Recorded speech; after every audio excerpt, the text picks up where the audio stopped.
Hey guys, welcome back to my channel. I know I'm always talking junk about Tele, but I wanted this video to be different, and I wanted to give y'all 5 things that I've learned while being in Tele for this 3 months that I've been there. So, first things first. First thing that I've learned while being in Tele is that if a patient has a new onset of chest pain, or if the patient has a new onset of an abnormal rhythm, there are 2 things that the doctor is probably going to want most definitely, no matter what: troponins on this patient as well as an EKG. Now, troponins is a cardiac enzyme or cardiac marker that basically it's specific to the heart, and it gets into the blood when there is damage to the heart. So when the cells of the heart start to die off or whatever, they leak, and they leak out troponins into the blood, and that's how they can tell that there's been damage to the heart. So they're going to want troponins, and then they're going to want an EKG. Now, I'm sure y'all know what an EKG is, but if you don't know, it's basically 12 lead EKG. You put it on the patient so that way you can see what each side of the heart is doing, and if there's damage to the heart, it won't have its normal rhythm, which obviously the big one that everybody knows is a STEMI, ST, elevated myocardial infarction. So they're going to want to see that, and they're going to want you to draw blood so they can see those troponins, just so they can make sure that there's no damage to the heart, because they have to intervene immediately if it is. So that's thing number 1. Thing number 2, also related to, I guess, the heart, but when a patient says they have chest pain, and you shouldn't go by this 100%, but it's just something that I learned, a way to kind of differentiate between it being cardiac and it being more musculoskeletal related is to touch the area. If you touch, because sometimes the patients say, oh, I'm feel like I'm having a heart attack, my chest hurts so bad, and you kind of touch it and they coil up. That's more so a musculoskeletal issue. Like I said, that's not the key to say, you know what, you don't have no heart issues, but it kind of can start leading you in the mind of thinking maybe this isn't heart pain that they're having, maybe it's gastritis. That actually happened to me. I had a patient where he was saying, oh, my chest hurts, and I was like, oh my gosh, he is about to have a heart attack on me. My mind immediately just go to that, and I'm just like, he gonna have a heart attack. This is great. Not great, I was being sarcastic, oh Lord, now I gotta handle this on top of everything else. But anyway, the doctor was actually in the room at the time, and so the doctor's like, where's the pain? And he kind of touches in this area, and the patient just yeah, that's it. Oh, and then the doctor's like, that seems more like gastritis. If it's sensitive to touch, that's not necessarily that isn't reflective of a heart issue necessarily. But they did a cardiac workup and it was gastritis. And then funny thing, the very next day, my grandma was in the hospital, a lot of chest pain, and the doctor goes to touch it, same thing, and she's like, oh, my heart, and I was like, you know what, Grandma, I think you got gastritis. I'm just putting the clues together. I'm like, I think you got gastritis, and she was just like, no, it's my heart. Next day she was fine.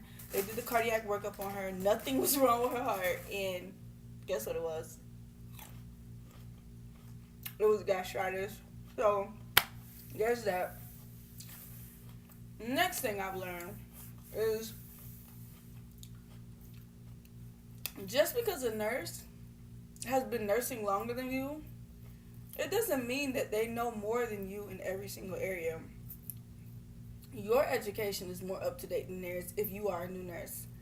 And I'm not saying that to brag, but I'm just saying that to say you need to, at the end of the day, rely on your own nursing judgment. And I'm going to give y'all a quick example.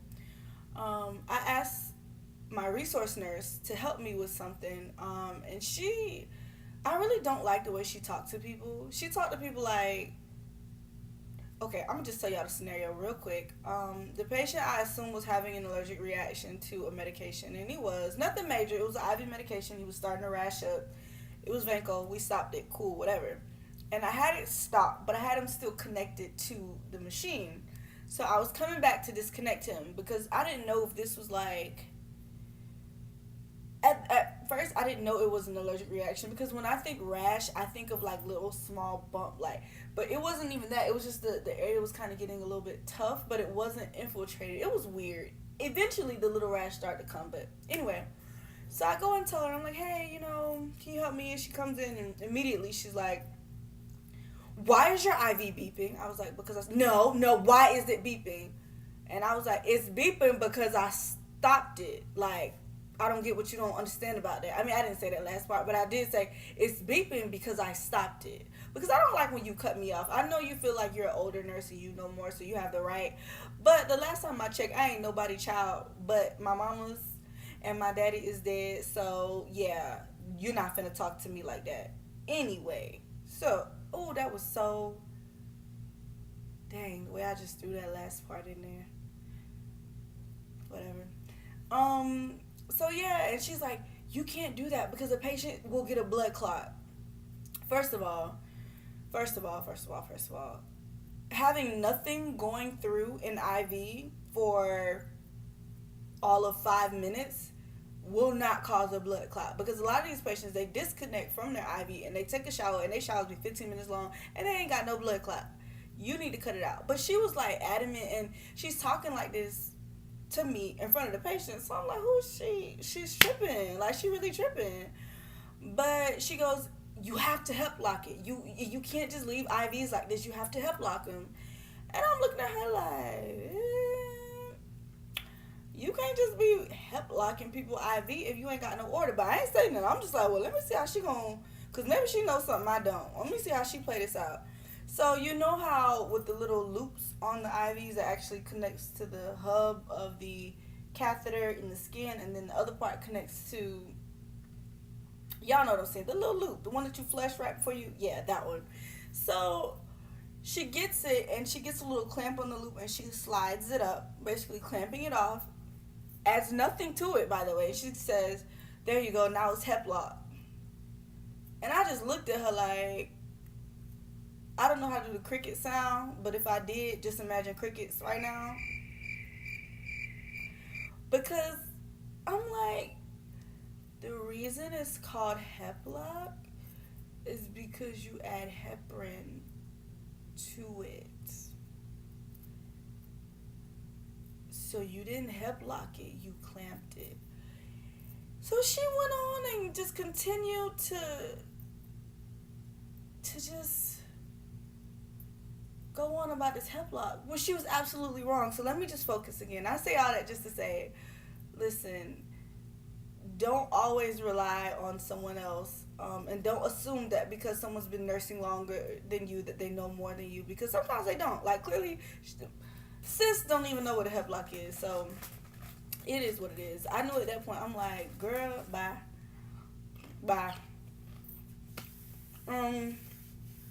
I know I said I was going to do 5 things, but you know what? We're going to stop it with 3. I think how about this? Every week, I'm going to do a video with 3 things that I've learned while in med telling. Let's do that. Yeah, let's do that. So, that's the end of this video, guys. Do y'all like my glasses? I got them from Firmu, and I know it's a bunch of people already on YouTube like, oh, Firmu, but listen, y'all, I'm for real. I love them. Like, I really love them. I went and got these same pair again, just in clear, just because I just really like the way the way they sit and the way they fit on my face. But don't worry, I'm going to get more. So if you like these, don't worry. There's going to be a whole bunch more. Because I'm like, I need to start recording videos in my glasses. Because, I'm going to show y'all my other pair that I got from them. I actually have 4 pair from them, but the other 2 are not in reach, and I don't want to go get them. So this is this is the pair that I've been wearing, like, more often. The other 2, I don't have my prescription no more, so it is what it is. Like, the prescription's not in them, but this is the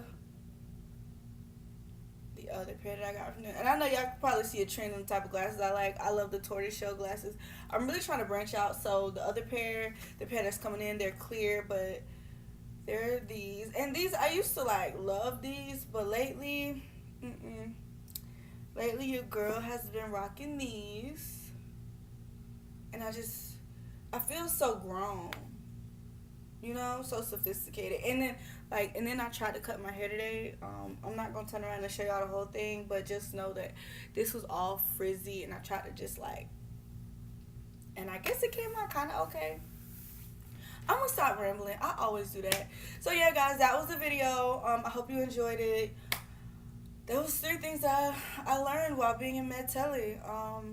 If you guys are nurses, or if you're in nursing school, like, let me know, what have you learned so far. Yeah, that's it. I'm gonna go.